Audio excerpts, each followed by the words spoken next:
Hello guys, আসসালামু আলাইকুম। সবাই কেমন আছেন? আশা করি ভালো আছেন। আমি এখন দেখব বিপিএল খেলা।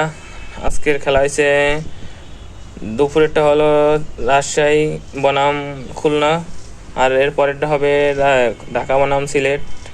তাই আমি ঢাকার খেলাটাই দেখব। ঢাকা 5টা ঠকে গেছে আগেই, এখন আজকে ঠকলে 4টা আর একটা হবে। তাই আমি এই ঢাকাকেই সাপোর্ট করব। আর সিলেট সিলেট 3টা ঠকছে, আর আজকেটা ঠকলে 4টা হবে। তা সিলেটে কোনো সমস্যা হবে না আজকেটা ঠকলে।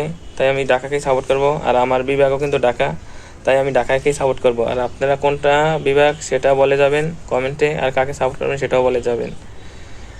আমি ঢাকা এবং বরিশালে সাপোর্ট করি, কিন্তু বরিশাল তো কালকে ঠকে গেছে সোহানের কারণে। সোহান লাস্ট ওভারে 26 রান নিয়ে নিল 6টে বাউন্ডারি নিয়ে।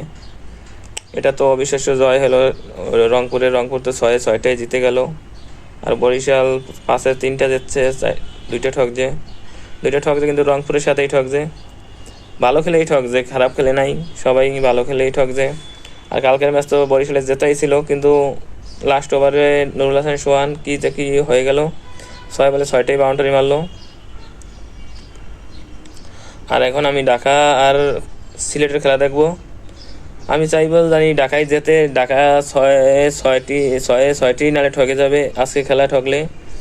তাই আজকে জিতলে অন্তত একটি তো জিতবে, 2টি পয়েন্ট হবে। আর যদি ঠকে তাহলে তাদের পয়েন্ট টেবিলে অনেক সমস্যা হয়ে যাবে, তারা বাদ পড়ে যাবে তাড়াতাড়ি সবার আগে। আর আপনি কোনটি সাপোর্ট করবেন সেটাও বলে যাবেন, কাকে সাপোর্ট করবেন কোন বিভাগের আপনি সেটাও কমেন্টে বলে যাবেন। ভালো থাকবেন।